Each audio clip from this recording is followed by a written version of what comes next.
So, you finished the terminal mission, but should you actually drop $7.99 on the Megatech DLC? Today, we're going to break down the 3 DLC buildings: the Biodome, the Museum, and the Orbital Platform. And here's my conclusion right up front: don't buy it. Let's go through exactly why this DLC is bad, and why it's not worth even a single cent of that $7.99 period.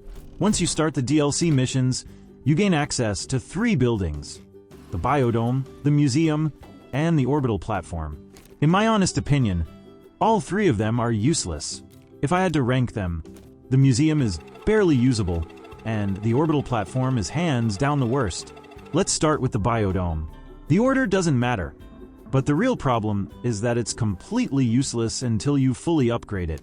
Just looking at the total resource cost is enough to make you gasp. That's 700 resin, 150 organic, 30 steel, 240 glass, 100 ammonium, 25 graphene, 30 aluminum alloy, 160 nitrogen, 30 rubber, and 30 plastic. So the question is, what do you actually get for this massive investment? And is it even worth the hassle? Once you upgrade the Biodome to Tier 3, you finally unlock automatic planting and harvesting. Each harvest has a chance to give 2 seeds, a low chance for resources, and a chance to produce a mega plant. You can also print 6 different modules from the printer next to the building: Biodome Expansion, Auto Fertilizer, Auto Harvester, Mega Oxygenator, Resource Pod, and Auto Planter. And yes, there are bugs. It doesn't recognize medium silos, only medium resource canisters. Worse still, canceling a print deletes the entire canister. Do not cancel. Now, let's go through the 6 modules, one by one. Mega Oxygenator. It reduces oxygen consumption by 50%, and I genuinely don't understand why this exists. By mid-game you have Steelgar, and late-game you have the Portable Oxygenator. Why would anyone rely on this building for oxygen? Total waste. Biodome Expansion. Completely unnecessary. For automation, you only use 2 of the 5 slots anyway, and you can just use auto arms and tall platforms. There's no reason to lower the output ports with an expansion module. Auto Harvester. This automatically harvests the plants. Auto Planter. Installing 2 creates a withered plant that only produces 1 seed. A baffling design that forces you to use exactly 1. Auto Fertilizer and Resource Pod. The Auto Fertilizer supplies organic to keep the plant in a ready-to-harvest state for longer, and the Resource Pod collects extra resources or seeds when you attach storage.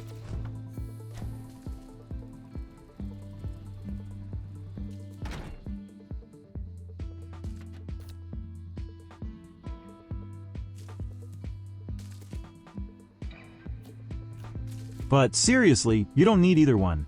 The real core setup is 3 auto harvesters. Using 3 harvesters means you don't need the fertilizer, and since you can just build the museum right next to it and donate the extra seeds, there's 0 reason to store them in a resource pod. In conclusion, the most ideal Biodome setup is 1 auto planter and 3 auto harvesters. The rest of the modules are useless. The resources you get from the Biodome, compound, resin, clay, quartz, ammonium, graphite, are all natural resources. Are you seriously going to spend hundreds of resources to build this thing just for natural resources? You're 100 times better off just building 1 auto extractor. Extractor versus Biodome. Crafting cost. Extractor, 4 resources. Biodome, hundreds of resources. Acquisition speed. Extractor, overclocked, is 1 resource per 25 seconds. Biodome, which feels incredibly slow. Placement limit. Extractor, infinite. Biodome, 1 per planet. The deal breaker. The Biodome only automates 6 natural resources, while the extractor can pull up literally any natural resource. The only upside, you don't have to move it. That's it. For this Biodome to be remotely worth it, it should have guaranteed a composite resource. But the reality is, it's a completely useless building that just takes up space and has abysmal efficiency. This one thing alone massively drags down the value of an $7.99 DLC. Okay, so if the Biodome was just regular trash, the museum we're about to look at? Yeah, that thing is basically a torture device. From the insane resource costs to the donation requirements, it honestly feels like the devs made this just to stress test your patience. First of all, just building this thing is already a nightmare. You need 350 compound, 50 copper, 50 glass, 45 silicon, 10 titanium alloy, 30 rubber, 30 aluminum, and 10 Yexo chips. And nope, this is just the beginning. The core mechanic of the museum is donating power, resources, seeds, and bytes.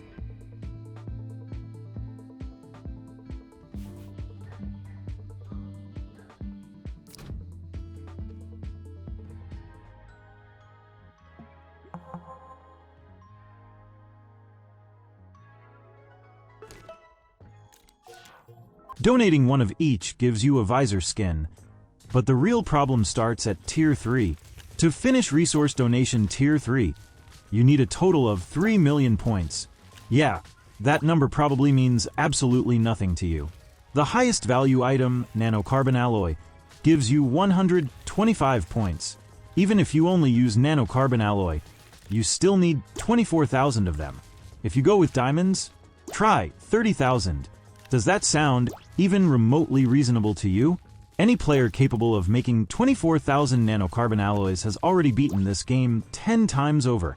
And the reward? A tiny boost to the terrain tool's digging speed. And honestly, the rewards for power, bytes, and seeds aren't any better. Power increases backpack capacity, bytes boost charging speed, and seeds increase oxygen capacity. Sure, they're easier than the resource grind, but it's still a serious grind. It's a perfect storm of useless rewards and absolutely unhinged grinding.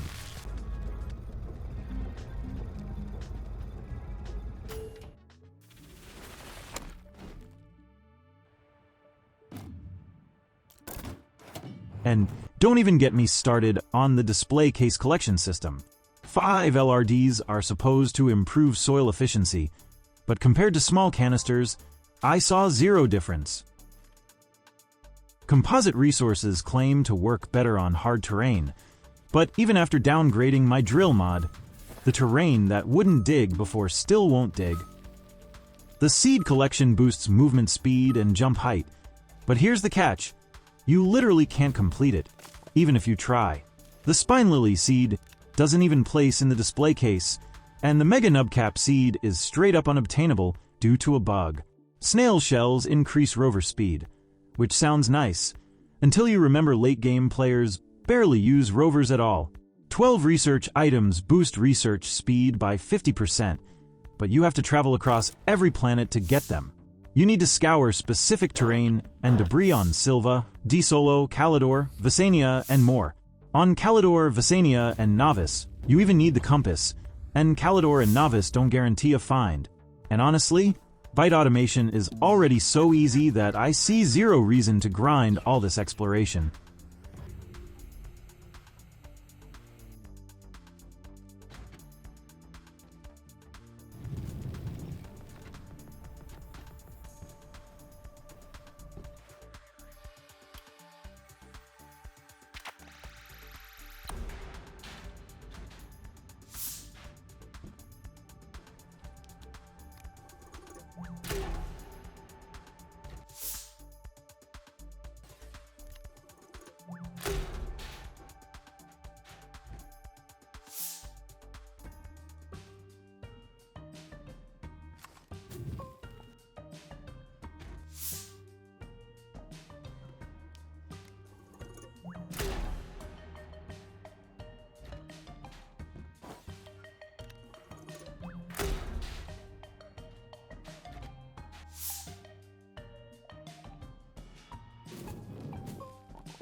The only genuinely useful collection is the chess piece set, which boosts printer speed. Overall, this museum is a complete mess. First, there are way too many bugs. Being unable to complete collections is crossing the line. Second, the grind is laughably inefficient compared to the rewards.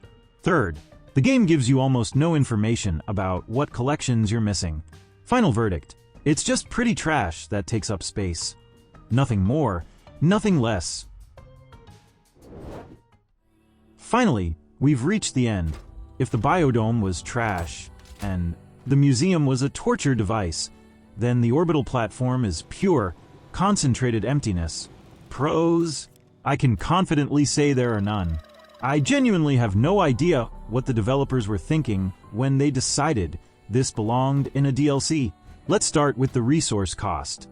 It requires 250 resin, 50 aluminum alloy, 50 titanium, 90 steel, 10 silicon, 350 compound, 50 aluminum, 50 copper, 10 titanium alloy, 12 EXO chips, 30 astronium, and 20 nanocarbon alloy.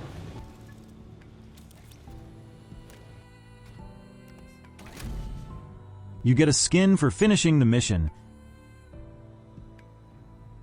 and then you head up to the Orbital Platform. The platform has a fuel port, and it runs entirely on astronium. And the efficiency? Absolutely terrible. One astronium fills the gauge by a laughable 0.25%, to reach just 50% and move to another planet's orbit. You need a whopping 200 astronium. So what else does it do? In the center, there's a small, floating satellite made of soil that you can mine. You can even reshape it. That's it. You can use the dedicated printer to make a mega-terrain platform and expand the ground slightly. But so what? What are you actually supposed to do up here? Does it produce resources? Any special mechanics? No, nothing. You literally just get a floating chunk of dirt in orbit. I'm honestly left wondering why this even exists. They hand you a satellite that does nothing, and that's the DLC. Alright, we've now covered all 3 Megatech DLC buildings, the Biodome, the Museum, and the Orbital Platform. My conclusion is simple. Do not buy this. Unless you want to pay about $7.99 for bugs, boring grind, and a deep sense of emptiness. This DLC is an easy skip. I'm not someone who hates grinding. But the museum was genuinely awful. The developers really need to take a hard look at this. Seriously, take that money and buy yourself something tasty instead.